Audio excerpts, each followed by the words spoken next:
Somewhere right now, a man in his 20s is lying in bed at 2 p.m. He's not sick. He's not lazy. He just stopped. Stopped applying for jobs. Stopped texting back. Stopped making plans he knows he won't keep. And the scariest part? He doesn't even feel bad about it anymore. There's a pattern spreading quietly across the world that almost nobody is talking about honestly. Men are withdrawing. Not dramatically, not loudly, just slowly stepping back from everything society told them to chase. Work, relationships, ambition, the future. In April 2026, the U.S. Bureau of Labor Statistics recorded something that hadn't happened since 1948. 1 in 3 American men was no longer working, or even looking. Not a recession, not a war, just men choosing to disappear.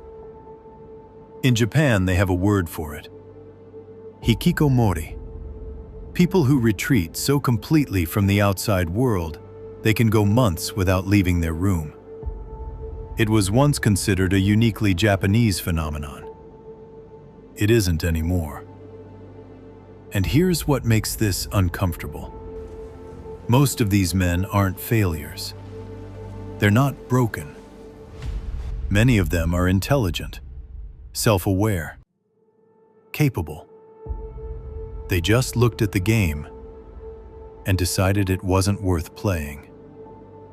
To understand why, you have to understand what young men were handed. A world that promised them, work hard, and it will mean something. But somewhere between that promise and reality, something broke.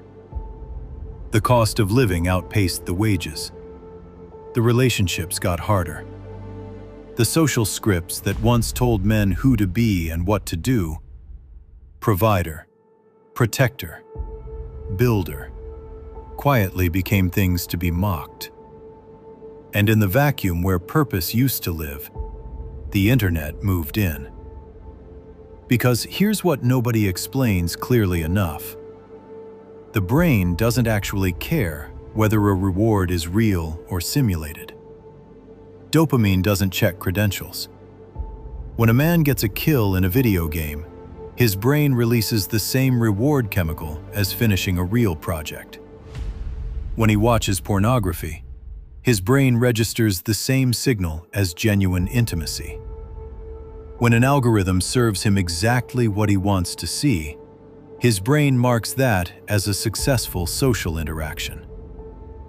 The modern world built a perfect counterfeit of achievement, and it's available 24 hours a day, in your pocket, for almost nothing. Why would you struggle for something real when something fake feels just as good and requires nothing from you? This isn't weakness. This is the brain doing exactly what it was designed to do. Finding the path of least resistance to reward. The problem is, that path leads nowhere. But there's something deeper happening underneath the dopamine. Something that the productivity content, the alpha male influencers, and the self-help industry almost universally miss. It's not that these men don't want anything. It's that they've been told so many times, in so many ways, that what they want doesn't matter, that they've stopped believing they're allowed to want things at all. Research on learned helplessness, a concept developed by psychologist Martin Seligman, shows that when a person experiences enough failure or rejection in an area, they don't just stop trying in that area. They stop believing trying is possible. The feeling isn't, "This is hard." The feeling is, "This is pointless." And when enough areas of life trigger that feeling, work, dating, friendship, the future. The logical response isn't motivation. The logical response is withdrawal. Now layer on top of that what modern masculinity actually looks like to a 20-year-old in 2026. On one side, he's told that traditional male identity is toxic, that ambition is ego, that stoicism is suppression. On the other side, he's being sold a cartoon version of strength, aggressive, isolated, transactional, emotionless. And caught between those two lies, a generation of men never learned what it actually means to be a person. Not a role, not an archetype, a person. Someone with needs, with fear, with grief. Someone who is allowed to say, I don't know what I'm doing, and I'm exhausted. Here's the moment most videos won't take you to. The quiet quitting, the retreating, the numbing, the disappearing. It isn't a character flaw. It's a symptom of something that was never addressed. Grief.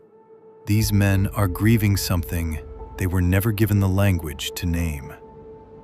The friendship that quietly ended and nobody talked about. The relationship that collapsed without explanation. The career that was supposed to mean something and doesn't. The version of themselves they imagined becoming that somehow never arrived.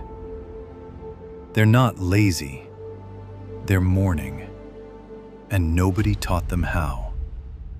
We built an entire culture around telling men to push through, suppress it, perform, produce, provide. And when the performance became unsustainable, when the suppression filled every available space, when there was nothing left to push through with, the only thing left was silence. So they chose silence. I'm not going to tell you how to fix this, because this isn't a problem with a 5-step solution. This is a generation of men who learned that needing things was weakness and are now living inside the consequences of that lesson. The withdrawal isn't the disease. The withdrawal is the only language they had left. And maybe the most important question isn't, why did they stop? Maybe the question is, what were they never given permission to start? The men who are quietly quitting life aren't giving up on the world. They're waiting, maybe without knowing it, for someone to make the world feel worth showing up for. The question is whether anyone will notice before it's too late.